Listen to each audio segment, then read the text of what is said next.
আচ্ছা, আমাদের এই ফোনটার প্রবলেম হচ্ছে এটার মধ্যে এমআই লক আছে, যেটাকে বলা হয় এমআই ক্লাউড। সাধারণত একটা ফোনের হার্ড রিসেট করার পর এফআরপি লক আসে, যেটা হচ্ছে গুগল অ্যাকাউন্ট দিতে হয়। ওটাকে কি বলে? FRP lock, factory reset protection. আর এমআই কোম্পানি নিজস্ব একটা প্রোটেকশন হচ্ছে এমআই ক্লাউড, মানে এমআই অ্যাকাউন্ট দিতে হবে, নাহলে অ্যাক্টিভ হবে না। আপনি ফোন কিছুই করতে পারবেন না, যেরকম আছে এরকমই থাকবে। অ্যাক্টিভে গিয়ে আপনি অ্যাক্টিভ করা ছাড়া আর কোনো উপায় না। তো এক্ষেত্রে আমরা কম্পিউটারের মাধ্যমে কিভাবে একটা ফোন, এমআই যে কোনো ধরনের ফোন, বর্তমানে যে সকল আপডেট ফোনগুলো আছে, note 10 pro, note 10s, note 9, note 9 pro, note 11, ঠিক আছে? তো আপডেট যে ফোনগুলো আছে সেগুলো আমরা কিভাবে এমআই ক্লাউড গুলো খুলবো স্টেপ বাই স্টেপ, কোনো ধরনের রিস্ক ছাড়া। অনেকে দেখা গেল একটা ফোন লক খুলতে গিয়ে লগ হ্যাং তৈরি করে ফেলে, আবার অনেকে আছে আনলক করতে গিয়ে ফোন ডেট করে ফেলছে। এরকম কোনো কিছু ইনশাআল্লাহ হবে না। আমরা কাজ করবো একদম নিশ্চিন্তে, এমন ভাবে শিখবো সঠিকভাবে। তো এই ফোনটা আমাদের আজকে শাহিন ভাই ফোনটা খোলা দেখাবে এবং সুন্দরভাবে আমাদেরকে বুঝাই দিবে, ঠিক আছে? প্রথমে আমরা ফোনটি অফ করে নিব, power button, volume plus minus সব একসাথে প্রেস করে। যখন অফ হয়ে যাবে তখন আবার শুধুমাত্র ভলিউম ডাউন বাটনটা প্রেস করে ধরে রাখলে আমাদের ফাস্ট বুট চলে আসবে।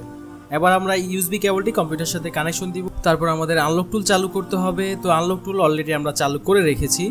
বর্তমানে যে সকল ফোনগুলো কাস্টমার আমাদের কাছে নিয়ে আসে, ম্যাক্সিমাম ফোনগুলো আনলক টুল দিয়ে কাজ হয়ে যায়, যার কারণে আনলক টুল একটি বেস্ট অপশন। আপনার যদি আনলক টুল বা অন্যান্য ডিভাইস প্রয়োজন হয় আমাদের সাথে হোয়াটসঅ্যাপ নাম্বারে যোগাযোগ করতে পারেন। তো আনলক টুলটি চালু করার পর এমআইতে ক্লিক করতে হবে, তারপর হচ্ছে সিকিউরিটি, এবং তারপর হচ্ছে এখান থেকে ফাস্ট বুটে ক্লিক করার পর আমরা প্রথমে রিড ইনফোতে ক্লিক করে আমাদের ফোনের মডেল নাম্বারটা দেখব। তো এখানে মডেল নাম্বারের যে প্রোডাক্ট নেমটা আমরা পেয়েছি সেটা হচ্ছে সানি, ঠিক আছে? এই ফোনের প্রোডাক্ট নেম হচ্ছে কি? সানি। তো আমরা এখন এই সানি নাম দিয়ে হচ্ছে কাজ করব। প্রত্যেকটা ফোনের নির্দিষ্ট একটা প্রোডাক্ট নেম থাকে। তো এই প্রোডাক্ট নেম আমরা এখানে সার্চ করার পর এখানে দেখতে পাচ্ছেন রেডমি নোট 10 চলে আসছে। তারপর আমরা এই নোট 10টা সিলেক্ট করতে হবে। সিলেক্ট করার পর খেয়াল করুন এখানে কিন্তু ইডিএল লেখা আছে। যেহেতু ইডিএল লেখা আছে, আমরা জানি ইডিএল মানে হচ্ছে ফোনটির ব্যাক পার্ট খুলে তারপর হচ্ছে কানেকশন দিতে হয়। আবার কিছু কিছু ফোন প্লাস মাইনাস ধরে ইউএসবি কানেকশন দিলেই হয়।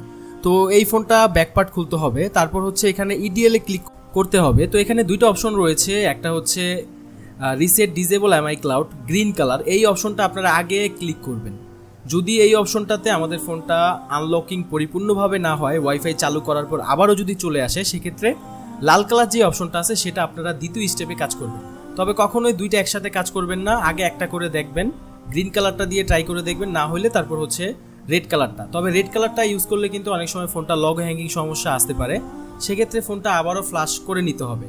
তাই অবশ্যই আপনারা বুঝে শুনে কাজ করবেন, স্টেপ বাই স্টেপ যেভাবে বলেছি সেভাবে। তো এখন আমরা গ্রিন কালার অপশনটাতে ক্লিক করার পর আমরা ফোনটা ব্যাক পার্ট খুলতে হবে। তো আমাদের ছাত্র ভাই ব্যাকশেলটা খুলছে। আমরা ভিডিওটা তাড়াতাড়ি করার জন্য স্পিড বাড়িয়ে দিয়েছি যেন কাজটা দ্রুত হয়।